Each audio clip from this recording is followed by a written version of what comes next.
اعوذ باللہ من الشیطان الرجیم بسم اللہ الرحمن الرحیم زین للناس حب الشہوات من النساء والبنین والقناطیر المقنطرة من الذهب والفضة والخیل المسومة والانعام والحرث ذلك متاع الحیاة الدنیا واللہ عنده حسن المآب قل أنبئكم بخير من ذلكم للذين اتقوا عند ربهم جنات تجري من تحتها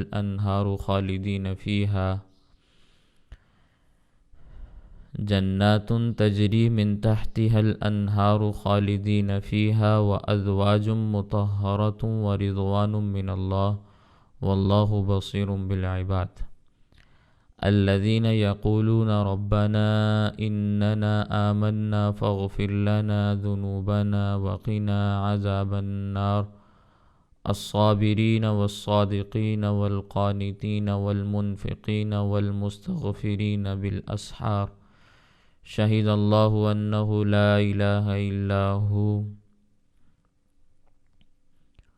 شهد الله أنه لا إله إلا هو والملائكة وأولو العلم قائما بالقسط لا إله إلا هو العزيز الحكيم صدق الله العظيم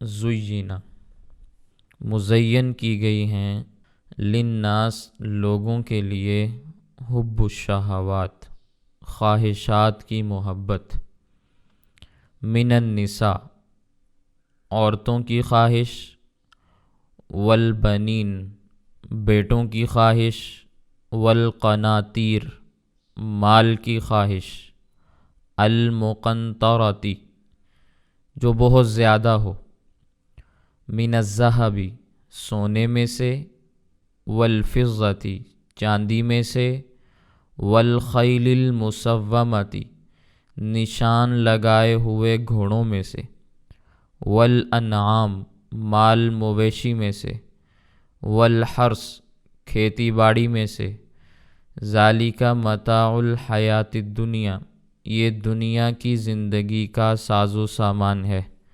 واللہ عندہ اور اللہ کے پاس حسن المآب بہترین ٹھکانہ ہے قل آپ ان کو فرما دیجئے اُنبئکم کیا میں تمہیں خبر دوں بخیر من ذالکم اس سے بہتر چیز کی للذین اتقوا ان لوگوں کے لیے جو ڈرتے ہیں عند ربہم ان کے رب کے ہاں جنات باغات ہیں تجری بہہ رہی ہیں جاری ہیں من تحتها الانہار ان باغوں کے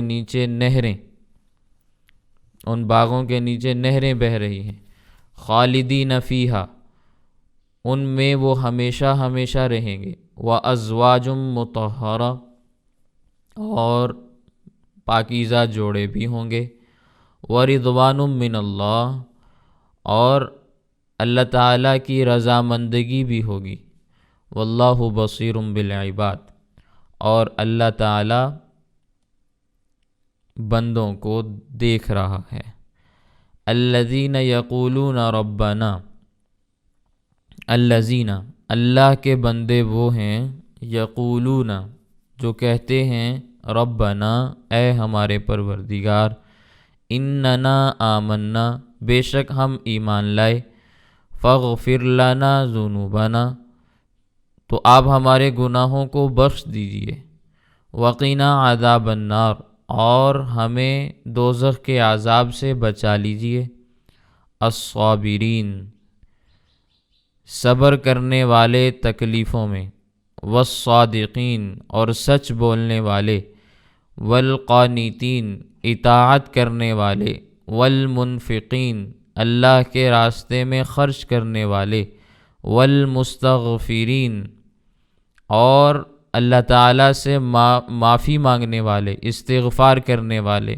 بالاسحار سحری کے وقت میں شہید اللہ اللہ نے گواہی دی انہو لا الہ الا ہو کہ اللہ کے سوا کوئی اور معبود نہیں ہے، وہی معبود برحق ہے، والملائکہ یہ گواہی فرشتوں نے بھی دی، وَأُولُو العلم یہ گواہی اہل علم بھی دیتے ہیں، قائمًا بالقسط قائم ہوتے ہوئے انصاف پر، انصاف کے ساتھ وہ یہ گواہی دیتے ہیں، لا الہ الا ہو کہ اللہ کے سوا کوئی معبود نہیں، العزیز وہ غالب بھی ہے، الحکیم حکمت والا بھی ہے۔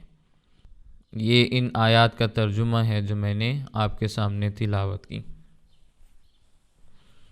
اس رکوع کے پہلے حصے میں آپ کے سامنے یہ بات آئی تھی کہ مدینہ منورہ میں رہنے والے یہودیوں نے کہا تھا کہ ہمارے پاس مال بھی ہے، اولاد بھی ہے، آپ ہمارا کچھ نہیں بگاڑ سکتے،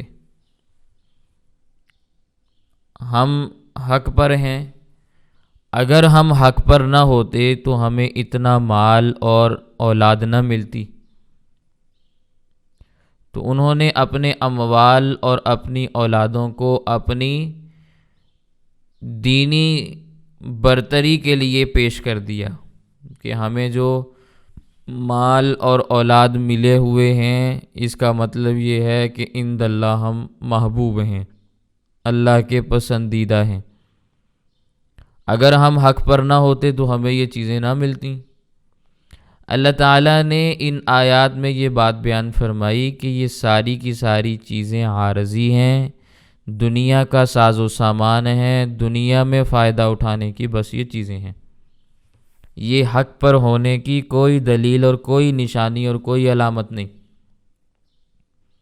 پھر وہ لوگ جو ان چیزوں کی محبت میں تجاوز کرتے ہیں، حدود سے آگے بڑھ جاتے ہیں تو وہ گمراہ ہو جاتے ہیں۔ تو اللہ تعالیٰ نے یہی بات بیان فرمائی، زُیِّنَ لِلنَّاسِ لوگوں کے لیے مزین کی گئی ہیں، خوبصورت بنائی گئی ہیں، حب الشہوات خواہشات کی محبت، یعنی لوگوں کے دلوں میں طبعی طور پر ان چیزوں کی محبت ڈال دی گئی ہے جو خواہشات لوگوں کے دلوں میں ہیں۔ پھر ان خواہشات کا آگے تذکرہ بھی ہے، من النساء عورتوں کی خواہش ہے، یعنی عورتوں کی محبت انسان کے دلوں میں مزین کر دی گئی ہے، مردوں کو عورتوں کی خواہش ہوتی ہے۔ پھر اسی طرح والبنین بیٹوں کی خواہش لوگوں کے دلوں میں مزین کر دی گئی ہے، ہر زمانے میں لوگ اس بات کو پسند کرتے ہیں، وہ لڑکی ہو یا لڑکا ہو، پسند اس بات کو کرتے ہیں کہ لڑکی ملے لڑکا ملے، لڑکی نہ ملے، یعنی میاں بیوی، خود بیوی لڑکی ہوتی ہے لیکن خواہش لڑکے کی ہوتی ہے کہ اولاد پیدا ہو۔ تو یہ خواہشات ہیں، ہوتا وہی ہے جو اللہ تعالیٰ چاہتے ہیں، جو اللہ تعالیٰ چاہتے ہیں وہی عطا فرماتے ہیں، کسی کو لڑکی دیتے ہیں، کسی کو لڑکا دیتے ہیں، کسی کو کچھ بھی نہیں دیتے، بانجھ کر دیتے ہیں، لیکن ایک طبعی خواہش ہوتی ہے جس کا تذکرہ یہاں پہ اللہ تعالیٰ نے فرمایا ہے۔ والقناطیر المقنطرہ اور زیادہ مال کی محبت انسانوں کے دلوں میں مزین کر دی گئی ہے، پکی کر دی گئی ہے، بٹھا دی گئی ہے۔ قناطیر قنطار کی جمع ہے، قنطار کے معنی ہوتے ہیں المال الکثیر۔ قنطار کا کیا مطلب ہے؟ المال الکثیر، بہت زیادہ مال، بہت زیادہ مال ہونا۔ مقنطرتی اس کا معنی ہے وہ مال جس کا ڈھیر لگایا ہوا ہو، جس مال کا ڈھیر لگا ہوا ہو نا اس کو مقنطرہ کہا جاتا ہے۔ پھر اس زمانے میں سونے اور چاندی کے سکے ہوتے تھے، یہ کاغذی نوٹ نہیں ہوتے تھے۔ آج تو ہمارا سارا نظام نوٹوں کے ذریعے چلتا ہے نا، بلکہ اس سے بھی جدید ترقی ہوگی، کارڈوں کے ذریعے چلتا ہے۔ اب نوٹ بھی سارے ختم ہو رہے ہیں، کارڈ آ رہے ہیں، وہ کارڈ ایک ہی ہے جو ہر جگہ چلتا ہے۔ تو اس زمانے میں سونے اور چاندی کے سکوں کے ذریعے نظام چلتا تھا، بینک نہیں ہوتے تھے، گھروں میں مال کے اوپر نیچے ڈھیر لگے ہوئے ہوتے تھے، گھروں میں ہی بوریوں میں، برتنوں میں، اور جہاں جہاں کھدائی کر کے وہ مناسب سمجھتے مال کو انہوں نے محفوظ کیا ہوا ہوتا تھا۔ اور اس طرح کے ڈھیروں کو دیکھ کر وہ خوش بھی ہوتے تھے، جیسے آج ہم اپنی موبائل کے اندر بینک بیلنس کو دیکھ کر خوش ہوتے ہیں۔ تو آج کے زمانے میں ڈیجیٹل نمبرنگ کو دیکھ کر لوگ خوش ہوتے ہیں، اس زمانے میں ڈھیر کو دیکھ کر لوگ خوش ہوا کرتے تھے۔ تو فرمایا یہ من الذہب والفضہ، سونے اور چاندی میں سے بہت سارا مال، یہ لوگوں کی پسندیدہ چیزیں ہیں، لوگوں کو اس جانب رغبت ہوتی ہے، رجحان ہوتا ہے۔ والخیل المسومہ، نشان لگائے ہوئے گھوڑوں سے بھی لوگوں کو محبت ہوتی ہے۔ مسومہ کا ایک معنی تو یہ ہوتا ہے کہ وہ گھوڑے جو خاص نسل کے ہوتے ہیں، اصیل نسل کے جو گھوڑے ہوتے ہیں، جن کے منہ کے اوپر، پیٹھ کے اوپر نشان لگے ہوئے ہوتے ہیں، تو اس سے پتہ چلتا ہے ان کی نسل خاص ہے۔ اور الخیل المسومہ کا یہ بھی مطلب ہے خوبصورت گھوڑا جس کے اعضاء سے ہی سلامت ہوں، دیکھنے میں حسین اور خوبصورت نظر آئے، کیونکہ اس زمانے میں گھوڑوں پر سواری کی جاتی تھی، گھوڑوں کے اوپر جنگیں لڑی جاتی تھیں، تو اس واسطے ان کی اہمیت تھی۔ اور آج بھی اہمیت مسلم ہے، اگرچہ سواری کے لیے گاڑیاں آ گئیں، جہاز آ گئے، ریل گاڑیاں آ گئیں اور بہت ساری چیزیں آ گئیں، لیکن گھوڑوں کی اہمیت آج بھی وہیں پر ہے۔ اور آج کے زمانے میں بھی گھوڑوں کی مالیات کا آپ اندازہ لگائیں گے تو آپ کی سمجھ بہتر ہو جائے گی، آپ کو بات سمجھ میں آئے گی کہ گھوڑوں کی قیمتیں کیا ہیں۔ تو اس زمانے کے اندر بھی گھوڑا بہترین قسم کا مال شمار ہوتا تھا، رئیسوں کے پاس گھوڑے ہوا کرتے تھے، جانبازوں کے پاس ہوا کرتے تھے، سرداروں کے پاس ہوا کرتے تھے، وگرنہ عام آدمی کی ضرورت کے لیے تو ایک ایک ہی ہوتا تھا، جیسے آج کے زمانے میں کسی نے موٹر سائیکل رکھی ہوئی ہے تو ہلکا پھلکا سا گھوڑا خچر کسی نے رکھا ہوا ہوتا تھا، وگرنہ بڑے لوگ گھوڑوں کو پالا کرتے تھے اور بڑی کیئر کیا کرتے تھے۔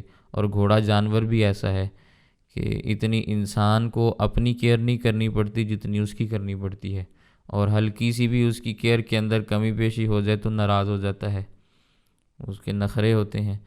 تو بہرحال بہت عمدہ قسم کا مال شمار ہوتا ہے گھوڑا۔ تو یہ نشان زدہ گھوڑے ہیں جن سے مختلف قسم کے کام لیے جاتے ہیں۔ والانعام، مال مویشی کی محبت ہے، غلے ہیں بکریوں کے، بھیڑوں کے، گایوں کے، اونٹوں کے، سمجھ میں آ رہی ہے؟ اسی طرح گھوڑوں کے، جن کے بارے میں قرآن کریم کی ایک سورت بھی مستقل آپ کے سامنے آئے گی، سورہ انعام 7ویں پارے میں آتی ہے، ٹھیک ہے؟ تو اس میں بھی گائے، بھینس، بھیڑ، بکری، اونٹ وغیرہ کے تذکرے ہیں۔ تو ان چیزوں کی محبت بھی انسانوں کے دلوں میں ڈالی ہوئی ہے۔ والحرث، کھیتی کی محبت بھی ہوتی ہے، جن کے کھیت ہوتے ہیں ان سے ذرا جا کے پوچھیں ان کو کھیت سے کتنی محبت ہے۔ جن کے پاس جانور ہوتے ہیں، جن کا مال ہی جانور ہوتا ہے، ذرا ان سے جا کے پوچھیں ان کو اپنے مال سے کتنی محبت ہوتی ہے۔ اور پہلے زمانے میں جب مال ہی یہ ہوا کرتا تھا اور کچھ ہوتا ہی نہیں تھا، یا تو زمین ہے، زمین کی پیداوار مال ہے، اور یا پھر یہ جانور ہیں، یہ مال ہیں، اس کے علاوہ سونے اور چاندی کے سکے ہیں۔ تو یہ جب قرآن کریم کی آیات نازل ہو رہی تھیں، وہ زمانہ فیکٹریوں کا زمانہ تو نہیں تھا نا، کارخانوں کا، صنعتوں کا وہ زمانہ نہیں تھا، تو اس زمانے میں یہی اموال ہوا کرتے تھے، اور بہترین قسم کے اموال یہی شمار ہوتے تھے۔ تو اس لیے قرآن کریم میں ان کا تذکرہ ہو رہا ہے۔ تو اللہ تعالیٰ فرماتے ہیں جن چیزوں کا ہم نے تذکرہ کیا ہے، ذالک متاع الحیات الدنیا، یہ دنیا کی زندگی کا ساز و سامان ہے، یعنی یہ چیزیں دنیا کی زندگی میں فائدہ حاصل کرنے کا ذریعہ ہیں۔ دنیا کی زندگی میں تو ان سے فائدہ حاصل ہو جاتا ہے، لیکن اصل مقصود تو آخرت کی زندگی ہے نا، دنیا کی تو چھوٹی سی زندگی ہے۔ اگر ان چیزوں کی محبت میں گرفتار ہو کر آخرت سے غافل ہو گئے تو بڑے خسارے کا سودا ہے۔ لیکن اگر کوئی مسلمان ہے، جائز طریقے سے ان چیزوں کو استعمال کرتا ہے، اختیار کرتا ہے، شریعت کے مطابق خرچ کرتا ہے، تو پھر یہ مال بہت عمدہ ہے، اس میں پھر کوئی عیب کی بات نہیں۔ اہل خیر، حدیث پاک میں ان کو بیان کیا گیا، کہا گیا کہ یہ خیر والے لوگ ہیں جن کو اللہ نے مال اور اسباب دیے اور یہ اللہ کے راستے میں خرچ بھی کرتے ہیں۔ اگر مال اللہ کے ہاں معیوب ہوتا، مغصوب ہوتا، غلط ہوتا تو اللہ تعالیٰ اپنے پیغمبروں کو اموال نہ دیتے، اللہ تعالیٰ اپنے پیغمبروں کو اموال نہ عطا فرماتے۔ حضرت سیدنا ایوب علیہ السلام کے بارے میں آتا ہے کہ 3000 اونٹ تھے ان کے پاس، 500 جوڑیوں کے بیل تھے، 500 جوڑیوں کے بیل تھے، بہت وسیع قسم کا رقبہ بھی اللہ نے ان کو عطا فرمایا تھا، اس پر کاشتکاری کیا کرتے تھے، بہت بڑی چراگاہ تھی ان کے پاس جس میں جانور چرا کرتے تھے، لوگوں کے وفدوں کے وفد آتے، ان کے لیے الگ الگ مہمان خانے بنائے ہوئے تھے جہاں ان کو عزت اور احترام کے ساتھ ٹھہرایا جاتا، کھانا کھلایا جاتا۔ تو حضرت ایوب علیہ السلام ان کو دین سکھاتے تھے، مسائل بیان کرتے تھے، لیکن دولت کی فراوانی تھی، وہ دولت ان کاموں میں خرچ ہوتی تھی، اللہ کے دین کے لیے خرچ ہوتی تھی، اللہ نے عطا فرمائی۔ اگر یہ مال غلط ہوتا تو اللہ اپنے پیغمبر کو یہ مال نہ دیتے۔ سلیمان علیہ السلام کو اللہ تعالیٰ نے بادشاہی عطا فرمائی نا، حضرت داؤد علیہ السلام وقت کے پیغمبر بھی ہیں اور خلیفۃ اللہ فی الارض بھی ہیں، قرآن کریم میں یہ اللہ نے جملہ استعمال کیا حضرت داؤد علیہ السلام کے بارے میں۔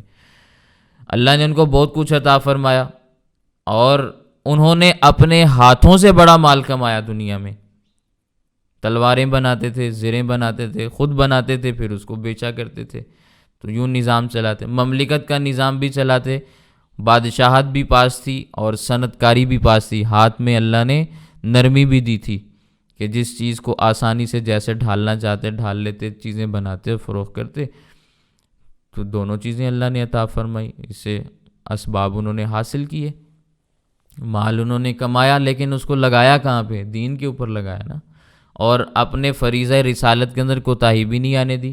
اسی طرح حضرت سلیمان علیہ السلام ہیں جن کو اللہ نے بادشاہت عطا فرمائی۔ تو اگر کسی کے پاس سونے چاندی کا ڈھیر ہو، زمین ہو، مال مویشی ہو، تو کوئی عیب کی بات نہیں ہے، لیکن ایک تو جو حاصل کرنے کا طریقہ ہے وہ جائز ہو، اور پھر جائز طریقے سے ہی اس کا آگے خرچ کرنا بھی پایا جائے، حاصل کرنے کی چیزیں بھی جائز ہوں، خرچ کرنے کی جگہ بھی جائز ہوں، تو پھر یہ مال اللہ کی نعمت ہے، یہ اہل خیر ہیں جو جائز طریقے سے مال کماتے ہیں، جائز طریقے سے خرچ کرتے ہیں، پھر ان کو اس مال کے کمانے پر بھی اجر ملتا ہے، اس کو خرچ کرنے پر بھی ملتا ہے، ہر حال میں اجر ہی اجر ملتا ہے۔ سمجھ میں آئی ہے؟ تو بہرحال یہ چیزیں دنیا کے فائدے کے لیے ہیں، کوئی جتنی دیر زندہ رہے گا، جتنا وہ کھا لے گا، جتنا پی لے گا، جتنا پہن لے گا، جتنا مال وہ کما لے گا یا جتنا لگا لے گا، بس وہی اس کا ہے۔ واللہ عندہ حسن المآب، جو اس کو صحیح طور پر استعمال کر کے جائے گا، اللہ کے پاس اس کے لیے بہترین ٹھکانہ ہے۔ جو ان چیزوں کو درست استعمال کر کے جائے گا، اس کے لیے اللہ کے ہاں بہترین قسم کا ٹھکانہ ہوگا۔ اللہ تعالیٰ اس کو عزت و اکرام سے نوازیں گے، اس کو کامیاب بھی فرمائیں گے۔ یعنی آخرت کی چیزیں ان چیزوں کے مقابلے میں بہرحال بہترین ہیں، لیکن دنیا کی چیزیں اگر جائز طریقے سے کمائی جائیں، جائز طریقے سے لگائی جائیں، تو اس پر گناہ نہیں ملتا، اجر ملتا ہے۔ لیکن ان چیزوں کے اوپر اعتماد نہیں کرنا چاہیے، بھروسہ نہیں کرنا چاہیے، ان کو مطلوب اور مقصود نہیں بنانا چاہیے۔ مطلوب اور مقصود صرف اور صرف اللہ کی ذات ہو، اعتماد صرف اور صرف اللہ کی ذات پر ہو، یہ توحید کا تقاضا ہے کہ آدمی یہ سمجھے کہ مال سے کوئی چیز حاصل نہیں ہوتی جب تک اللہ کا ارادہ نہ ہو۔ انسان کے پاس اسباب موجود ہوں لیکن بیماری جان نہ چھوڑے، جتنی مرضی دوائیاں کھا لیں، جان چھوٹ جائے گی؟ نہیں چھوٹے گی۔ اور اللہ کی مدد شامل حال ہو، اسباب بھی موجود ہوں، دوائی بھی نہ کھائیں پھر بھی شفا مل جائے، تو اللہ تعالیٰ دینے والے شفا تو اللہ تعالیٰ ہیں نا، تو اللہ تعالیٰ ویسے بھی دے دیتے ہیں۔ تو اصل نگاہ اور نظر اللہ کے اوپر ہونی چاہیے، اعتماد اور بھروسہ اللہ پہ ہونا چاہیے۔ یہ چیزیں بھی اللہ کی دی ہوئی ہیں، اللہ کے راستے میں ان کو خرچ بھی انسان کرتا رہے، اپنے اوپر بھی لگانا، اپنے اللہ کے راستے میں خرچ کرنا ہے، اعتدال کے ساتھ اپنے اوپر اپنے مال کو خرچ کرنا، یہ بھی اللہ کے لیے خرچ کرنا ہے، اس پر بھی اجر اور ثواب ملتا ہے۔ اپنے بیوی بچوں کے اوپر خرچ کرنا، اعتدال کے ساتھ، میانہ روی کے ساتھ، تو یہ کوئی غلط بات نہیں ہے کہ اللہ نے آپ کو مال اسی لیے دیا ہے کہ سارا آپ نے گھر سے باہر خرچ کرنا ہے، گھر کے اندر نہیں کرنا، بلکہ مال کو اولاد کے اوپر، بیوی بچوں کے اوپر، والدین کے اوپر خرچ کرنا یہ مال کا بہترین مصرف ہے، لیکن اس میں بھی اعتدال ہو، فضول خرچی نہ ہو، وگرنہ گناہ ملے گا۔ تو اللہ تعالیٰ فرما رہے ہیں قل، اے پیغمبر آپ ان کو فرما دیجئے، اُنَبِّئُکم، کیا میں تمہیں خبر دوں، تمہیں بتلاؤں، بخیر من ذالکم، اس سے بہتر چیز کے بارے میں، جس کا بھی اوپر تذکرہ ہوا نا، اس سے بھی بہترین چیز آپ کو بتاؤں، لیکن وہ اچھی چیز کن لوگوں کے لیے ہے؟ للذین اتقوا، ان لوگوں کے لیے جو اللہ تعالیٰ سے ڈرتے ہیں۔ یہ جو بہترین چیز آگے اللہ تعالیٰ بتائیں گے نا، یہ بہترین چیز تقوی والوں کے لیے ہے، متقین کے لیے ہے، جن کے لیے اللہ کے ہاں اجر ہے، یہ چیزیں اللہ کی جانب سے ان کو ملیں گی۔ اچھا وہ چیز کیا ہے؟ جنات تجری من تحتها الانہار، ایسے باغات ہیں کہ ان باغات کے نیچے نہریں جاری ہیں، آخرت کے باغات ہیں، آخرت کے میوے ہیں۔ یہ آخرت کے باغات اور آخرت کے میوے دنیا کے باغات اور میووں کی طرح نہیں ہیں، دنیا کے سارے میوے موسمی ہوتے ہیں، موسم میں آتے ہیں، موسم میں ختم ہو جاتے ہیں، موسم ہو تو میوہ ہے، پھل ہے، موسم نہ ہو تو نہ پھل ہے نہ میوہ ہے۔ لیکن اللہ تعالیٰ نے جنت کے میووں میں یہ خاصیت رکھی ہے کہ وہ کبھی ختم نہیں ہوں گے، کبھی بھی ختم نہیں ہوں گے، کبھی بھی ان کا موسم ختم نہیں ہوگا، ان کا موسم بھی سدا بہار ہوگا۔ ان کے بارے میں اللہ تعالیٰ نے قرآن کریم میں فرمایا، انہی میووں کے بارے میں، لا مقطوعات ولا ممنوع، وہ میوے کبھی ختم بھی نہیں ہوں گے، اور جہاں سے تم نے ایک دانہ توڑا تو دیکھتے ہی دیکھتے دوسرا وہاں لگ جائے گا، کمی بھی نہیں آئے گی کہ ایک دانہ آپ نے توڑ لیا تو درخت سے ایک پھل کم ہو گیا، جنت میں کمی آ گئی، ایسا بھی نہیں ہوگا۔ اس لیے جنت میں باغات ہی باغات ہیں اور سدا بہار ہیں۔ جنتی آدمی اپنے باغات سے کھائے گا، اپنے باغات میں سیر و سیاحت کرے گا، کوئی رکاوٹ نہیں ہوگی۔ جنت کی نہریں بھی دنیا کی نہروں کی طرح نہیں کہ زمین کے اندر گہری ہوں اور اس میں پھر پانی چلے۔ جنت کی نہریں زمین کے اوپر ہوں گی، سطحی نہر ہوگی، سطح زمین کے اوپر، اور کناروں کے اوپر موتیوں کے بند لگے ہوئے ہوں گے۔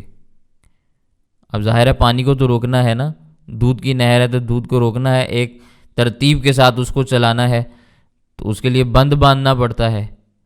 تو بند کس کا ہوگا؟ موتیوں کا ہوگا، بڑی صاف ستھری قسم کی نہر ہوگی، دودھ کی نہر ہے، شہد کی نہر ہے، شراب طہور کی نہر ہے، صاف پانی کی نہر ہے، بڑا کچھ ہوگا وہاں پہ۔ خالدین فیہا، جنتی لوگ ہمیشہ اس میں رہیں گے، وہاں سے نکالے جانے کا کوئی خوف، کوئی خدشہ، کوئی کھٹکا نہیں ہوگا کہ بھی کل کو کوئی آدمی آئے اور آگے کہ بھی چلو بھاگو یہاں سے نکلو، تم یہاں پہ کہاں آگے، ایسا بھی نہیں ہوگا۔ وہ ازواج مطہرہ، پاکیزہ جوڑے بھی ملیں گے، مردوں کو پاکیزہ بیویاں ملیں گی، عورتوں کو پاکیزہ خاوند ملیں گے، جوڑے بنائے جائیں گے، جس انداز میں جس کے پاس جو کمی ہوگی اس کی کمی کو پورا کیا جائے گا، اور وہ پاکیزہ ہوں گے اخلاق کے لحاظ سے بھی، ظاہری اعتبار سے بھی، ہر اعتبار سے، ظاہراً باطناً ہر اعتبار سے پاکیزہ ہوں گے۔ دنیا میں شوہروں کے اندر بہت ساری خرابیاں آ جاتی ہیں نا، بیویوں میں بھی آ جاتی ہیں، لیکن وہاں یہ خرابیاں پھر نہیں آئیں گی۔ اسی طرح دنیا میں انسان کے جسم پر بہت سارے اثرات مرتب ہوتے ہیں، کبھی پیشاب ہے، کبھی پاخانہ ہے، کبھی نزلہ ہے، کبھی زکام ہے، کبھی ناک سے بلغم ہے، کبھی گلے سے بلغم ہے، کبھی کچھ ہے، کبھی کچھ ہے۔ بخاری شریف کے اندر آتا ہے لا یبولون، جنتی لوگ پیشاب نہیں کریں گے، پیشاب کی حاجت ہی نہیں ہوگی، ولا یتغوتون، کبھی پاخانہ نہیں کریں گے، پاخانے کی حاجت ہی نہیں ہوگی، ولا یتمخطون، نہ ناک سے بلغم نکلے گی نہ گلے سے نکلے گی، کسی قسم کی بلغم بھی نہیں آئے گی۔ تو پھر نبی کریم صلی اللہ علیہ وسلم سے پوچھا گیا کہ حضرت یہ بتائیں کہ جنتی کچھ کھائیں پئیں گے بھی کہ نہیں کھائے پئیں گے، ایسے ہی زندہ رہیں گے جیسے فرشتے بغیر کھائے پیے زندہ رہتے ہیں؟ تو اللہ کے نبی صلی اللہ علیہ وسلم نے فرمایا ایک جنتی 100 آدمیوں کے برابر کھائے گا، دنیا کے 100 آدمیوں کے برابر جنتی آدمی، یہی دنیا والے وجود کے ساتھ جب جنت میں چلا گیا، اب 100 آدمیوں کا کھانا اکیلا آدمی کھا رہا ہے، اتنا زیادہ کھا رہا ہے، لیکن اس کھانے کے باوجود اللہ کی قدرت سے بدن سے پسینہ نکلے گا جس کی خوشبو کستوری کی طرح کی ہوگی، اور اس پسینے کے ذریعے سے سارا کھانا ہضم ہو جائے گا، اور بعض جنتیوں کو ڈکار آئیں گے، اس کی بو بھی کستوری کی طرح کی ہوگی، آنن فانن سارے کا سارا کھانا ہضم۔ یہ نہیں کہ بھئی 5 منٹ تک پیٹ پکڑ کے بیٹھے ہوئے اتنا کھا لیا ہے اب ذرا ہلنے جلنے کی طاقت نہیں ہے، جیسے افطاری کے اندر معاملات ہوتے ہیں آج کل، سمجھ آ رہی ہے بات؟ تو ایسا بھی نہیں ہوگا، جیسے ہی کھایا آنن فانن ہضم ہو گیا، اتنا تیز نظام ہے معدے کا۔ تو یہ اللہ تعالیٰ کی قدرت کی نشانیاں ہیں، اللہ تعالیٰ کی قدرت کی نشانیاں ہیں۔ تو ظاہری اعتبار سے بھی وہاں پاکیزہ جوڑے ہوں گے اور اخلاقی اعتبار سے بھی پاکیزہ ہوں گے، کسی کے ذہن میں کسی دوسرے کے بارے میں ہلکی سی بھی کوئی بات نہیں ہوگی، شیشے کی طرح ذہن صاف ستھرے ہوں گے، کسی کو کسی کے ساتھ کوئی بغض، کوئی کینہ، کوئی عداوت، کوئی دشمنی نہیں ہوگی، نہ وہاں لڑائی جھگڑا ہوگا، نہ انتقام کا جذبہ ہوگا۔ سمجھ میں آئی ہے؟ تو اخلاقی اعتبار سے بھی خوبصورت لوگ ہوں گے، اللہ تعالیٰ ایسے افراد بنا کر جنت کے اندر بھیجیں گے، اب وہاں پہ کسی قسم کا کوئی مسئلہ نہیں۔ وَرِضْوَانٌ مِّنَ اللَّهِ، پھر اللہ کی رضا بھی ان کو ملے گی، اللہ تعالیٰ جنتیوں سے ہر وقت راضی رہیں گے، اللہ کی رضا کا اعلان ہو جائے گا کہ آج اللہ تعالیٰ آپ سے راضی ہو گئے ہیں، اب کے بعد کبھی بھی ناراض نہیں ہوں گے، یہ اعلان ہو جائے گا۔ وَرِضْوَانٌ مِّنَ اللَّهِ، اللہ کی رضا بھی ملے گی۔ وَاللَّهُ بَصِيرٌ بِالْعِبَادِ، اللہ تعالیٰ اپنے بندوں کو دیکھنے والا ہے، یعنی اللہ تعالیٰ دیکھ رہا ہے کہ بندے دنیا میں کیا کر رہے ہیں، کیسے کیسے کام کر رہے ہیں، دنیا میں اللہ کے بندے کون ہیں، ان کی کیا کیا خوبیاں ہیں، اللہ تعالیٰ کو سب معلوم ہے۔ پھر آگے بیان فرمایا الذین، اللہ کے بندے وہ ہیں، یقولون، یہ ایمان والوں کی خصوصیات ہیں، یقولون جو یہ کہتے ہیں، ربنا اننا آمنا، اے ہمارے پروردگار بے شک ہم ایمان لائے۔ تو اللہ کے بندوں کی پہلی خصوصیت یہ ہے کہ وہ ایمان لاتے ہیں، جن جن چیزوں پر ایمان لانا ہوتا ہے، جن جن چیزوں پہ ایمان لانا ہوتا ہے نا وہ ان پر ایمان لاتے ہیں۔ یہ اللہ کے بندوں کی، عباد الرحمن کی خصوصیات میں سے پہلی خصوصیت ہے کہ وہ ایمان لاتے ہیں۔ پھر ساتھ وہ یہ بھی کہتے ہیں فاغفر لنا ذنوبنا، اور ہمارے گناہوں کو بخش دیجئے کیونکہ ہم گناہ گار ہیں، ہم خطا کار ہیں، آپ ہمارے گناہوں کو معاف فرما دیجئے۔ ایمان بھی لاتے ہیں، ساتھ معافی بھی مانگتے ہیں۔ وقنا عذاب النار، دنیا کے عذاب سے بھی ہمیں بچانا اور آخرت کے آگ کے عذاب سے بھی ہمیں بچا لینا۔ جب ہمارے گناہ معاف ہو جائیں گے تو دنیا میں کسی قسم کی کوئی پریشانی ہوگی؟ نہیں ہوگی۔ جب دنیا میں کوئی پریشانی نہیں ہوگی، گناہ معاف ہوں گے، تو آخرت میں عذاب بھی نہیں ہوگا، آگ کے عذاب سے بھی انسان بچ جائے گا۔ تو یہ خوبیاں ہیں ان لوگوں کی۔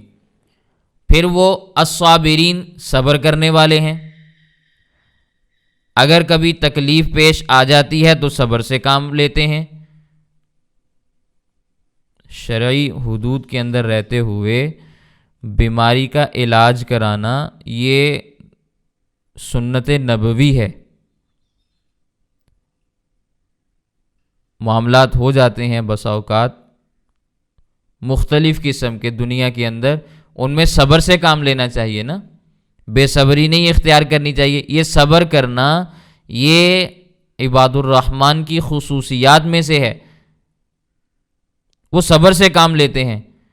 کوئی معاملہ دنیا میں ہو جاتا ہے تو صبر کا دامن ہاتھ سے نہیں جانے دیتے۔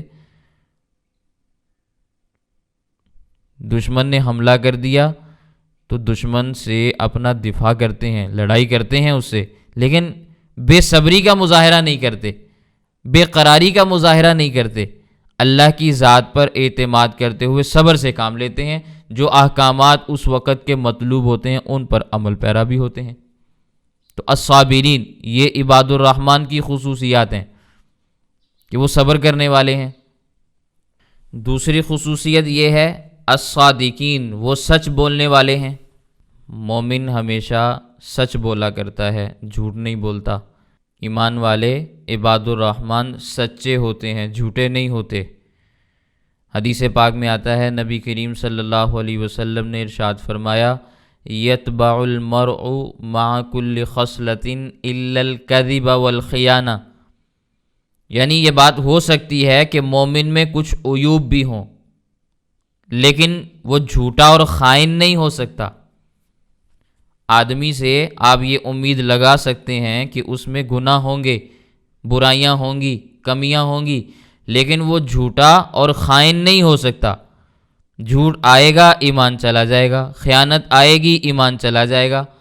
اس لیے نبی کریم صلی اللہ علیہ وسلم سے جب یہ سوال کیا گیا کہ حضرت ذرا یہ بتائیں کہ مومن بزدل ہو سکتا ہے، تو اللہ کے نبی صلی اللہ علیہ وسلم نے فرمایا ہاں، کمزور قسم کا ایمان ہو تو اس ایمان کے ساتھ بزدلی بھی ہوتی ہے، تو مومن آدمی بزدل ہوتا ہے، بزدلی آ جاتی ہے۔ ایمان قوی ہو تو مومن دلیر ہوتا ہے، ایمان کمزور ہو تو مومن کمزور ہو جاتا ہے، بزدلی آ جاتی ہے اس میں۔ پھر فرمانے لگے کہ حضرت یہ بتائیں کہ مومن بخیل بھی ہو سکتا ہے؟ فرمانے لگے جی ہاں، بخیل بھی ہو سکتا ہے۔ ایمان کمزور ہو، ساتھ بخل آ جائے تو اب یہ بخیل ہے لیکن ایمان والا ہے، بخیل بھی ہو سکتا ہے۔ پھر پوچھنے والے نے پوچھا حضرت یہ بتائیں کہ مومن جھوٹا بھی ہو سکتا ہے؟ تو نبی کریم صلی اللہ علیہ وسلم نے فرمایا کلا والذی نفسی بیدی، اس رب کی قسم جس کے قبضے میں میری جان ہے، ہرگز مومن جھوٹا نہیں ہو سکتا۔ کلا، ہرگز ایسا نہیں ہو سکتا کہ ایمان اور جھوٹ اکٹھے نہیں ہو سکتے، ایمان اور جھوٹ اکٹھے نہیں ہو سکتے۔ تو مومن کون ہیں؟ الصادقین، جو ہمیشہ سچ بولنے والے ہیں۔ اور جھوٹ کا مفہوم کیا ہے یہ بھی ذہن میں رکھیں، یہ بھی یاد رکھنے والی بات ہے نا۔ ہر وہ بات جو خلاف واقع ہو، واقع کے خلاف جو بھی بات ہو وہ جھوٹ ہوتی ہے، جو بات خلاف واقع ہو وہ جھوٹ شمار ہوتی ہے۔ اس لیے ایسی بات کہنے سے احتراز کرنا چاہیے، بچنا چاہیے جو خلاف واقع ہو۔ تو مومنین کی خصوصیات میں سے، عباد الرحمن کی خصوصیات میں سے ایک صفت یہ بھی ہے الصادقین، وہ سچ بولنے والے ہیں، سچے ہوتے ہیں۔ والقانتین، ایک خصوصیت یہ بھی ہے کہ وہ اطاعت کرنے والے ہیں، بات ماننے والے ہیں۔ اطاعت میں سب سے پہلے اللہ تعالیٰ کی اطاعت ہے، پھر اس کے بعد نبی کریم صلی اللہ علیہ وسلم کی اطاعت اور فرما برداری ہے، اور پھر جائز کاموں میں والدین کی اطاعت ہے، خاوند کی اطاعت ہے، ہر بڑے کی اطاعت ہے۔ جن جن کاموں میں اطاعت ہے بس جائز کام ہوں تو اطاعت ہے۔ تو مومنین اطاعت کرنے والے ہوتے ہیں۔ القانتین، عباد الرحمن اطاعت کرتے ہیں، بات کو قبول کرتے ہیں۔ والمنفقین، اور اپنے مال کو خرچ بھی کرتے ہیں۔ عباد الرحمن کی خصوصیات میں ایک خصوصیت یہ ہے کہ وہ اللہ کی راہ میں اللہ کی رضا حاصل کرنے کے لیے مال کو خرچ کرتے ہیں، زکوٰۃ بھی ادا کرتے ہیں، عشر بھی نکالتے ہیں، فطرانہ بھی ادا کرتے ہیں، قربانی بھی کرتے ہیں، صدقات بھی کرتے ہیں، اللہ کے راستے میں مال کو خرچ کرتے ہیں۔ والمنفقین، مال کو اللہ کے راستے میں خرچ کیا کرتے ہیں، جو مال اللہ نے ان کو دیا اسے اللہ کے راستے میں خرچ کرتے ہیں، یہ عباد الرحمن کی خصوصیات ہیں۔ والمستغفرین بالاسحار، سحری کے وقت اللہ تعالیٰ سے معافی بھی مانگتے ہیں، تہجد کے وقت اٹھتے ہیں، اللہ کے سامنے رونا دھونا کرتے ہیں، معافی مانگتے ہیں، سحری کے وقت میں اللہ سے راز و نیاز کرنے والے ہیں۔ یہ بات یاد رکھیں کہ اللہ تعالیٰ ہر وقت ہر ایک کی سنتا ہے، ہر وقت سنتا ہے اور ہر ایک کی سنتا ہے۔ وقت کی بھی کوئی پابندی نہیں کہ آپ نے فلاں وقت میں مانگنا ہے تو اللہ سنیں گے، فلاں وقت میں مانگا تو اللہ نہیں سنیں گے، کوئی پابندی نہیں ہے۔ ہر وقت آپ اللہ کو پکاریں، اللہ تعالیٰ ہر وقت پکار کو سنتے بھی ہیں، جواب بھی دیتے ہیں۔ لیکن بعض اوقات ایسے ہوتے ہیں جن میں دعا زیادہ اثر رکھتی ہے، ان میں سے ایک وقت ہے سحری کا وقت، رات کا آخری حصہ۔ اللہ تعالیٰ اپنے بندوں کی طرف اس وقت میں خصوصی توجہ فرماتے ہیں، خود اعلان فرماتے ہیں حل من مستغفرین، کوئی بخشش مانگنے والا ہے، طلب کرنے والا ہے تو آ جائے، میں اس کو بخش دوں گا۔ حل من مسترزقین، کوئی ہے جسے رزق چاہیے، کوئی رزق مانگنے والا ہے تو مجھ سے رزق مانگ لے، میں اس کو رزق دے دوں۔ حل من قضا، حل من قضا، کوئی کچھ بھی مانگنے والا ہے تو بتائے، میں اسے وہ چیز عطا کر دوں، بار بار اعلان ہوتا ہے۔ تو سحری کے وقت دعا اور استغفار یہ زیادہ اثر رکھنے والی ہے، اس لیے والمستغفرین بالاسحار فرمایا کہ سحری کے وقت وہ اللہ سے راز و نیاز بھی کرتے ہیں، مانگتے بھی ہیں، مغفرت بھی طلب کرتے ہیں۔ یہ عباد الرحمن کی خصوصیات ہیں۔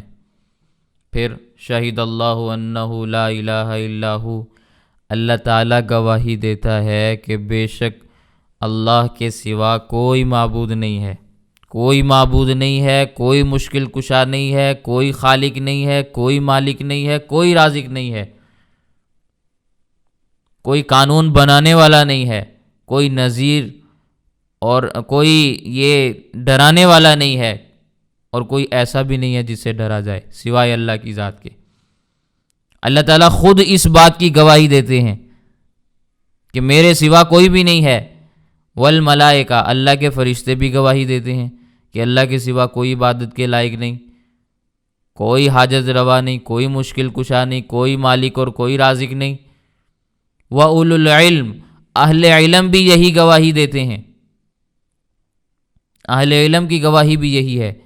علم والوں میں سے سب سے پہلے علم والے اللہ تعالیٰ کے پیغمبر ہیں، پیغمبروں کی جماعت سب سے زیادہ علم رکھتی ہے انسانوں میں سے، پھر پیغمبر کے اصحاب ہیں، پیغمبروں کی بدولت علم ان کو ملا، پھر تابعین ہیں، پھر تبع تابعین ہیں، پھر ائمہ دین ہیں، فقہائے کرام ہیں، محدثین ہیں، یوں امت میں علم تقسیم ہوا ہے۔ تو یہ سارے کے سارے گواہی دیتے ہیں کہ اللہ کے سوا کوئی عبادت کے لائق نہیں، صرف اور صرف اللہ ہی ہے جس سے حاجت روائی اور مشکل کشائی طلب کی جا سکتی ہے۔ اور اللہ کا نظام ہے بھی ایسا قائمم بالقسط، جو عدل و انصاف پر قائم ہے۔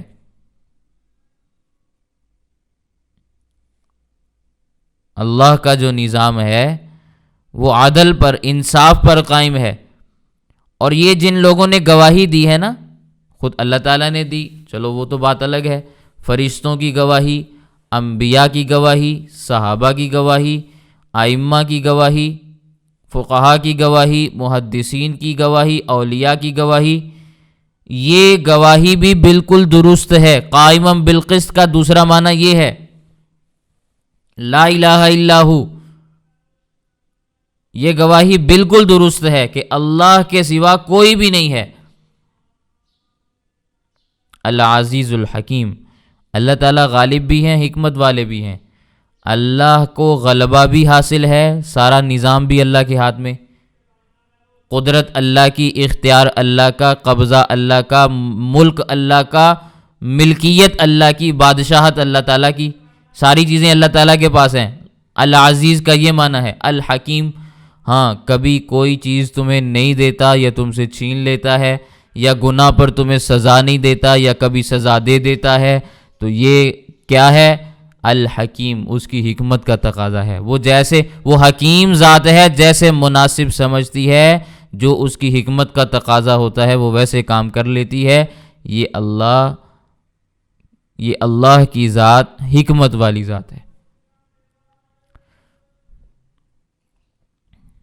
تو یہ آج کی آیات ہیں جن کا میں نے ترجمہ اور مختصر سی باتیں آپ کے سامنے عرض کی ہیں۔ اللہ تعالی ہمیں عباد الرحمن کی خصوصیات عطا فرمائے جن کا ان آیات میں تذکرہ ہے۔ اللہ تعالی ہمیں ایمان والوں میں سے بنائے، صابرین میں سے بنائے، صادقین میں سے بنائے، قانتین میں سے بنائے، اپنے راستے میں خرچ کرنے والا بنائے، اور اللہ تعالیٰ سے سحری کے وقت استغفار کرنے والا بنائے۔ اللہ تعالیٰ ہمیں یہ ساری کی ساری خصوصیات عطا فرمائے۔ وآخر دعوانا ان الحمد للہ رب العالمین۔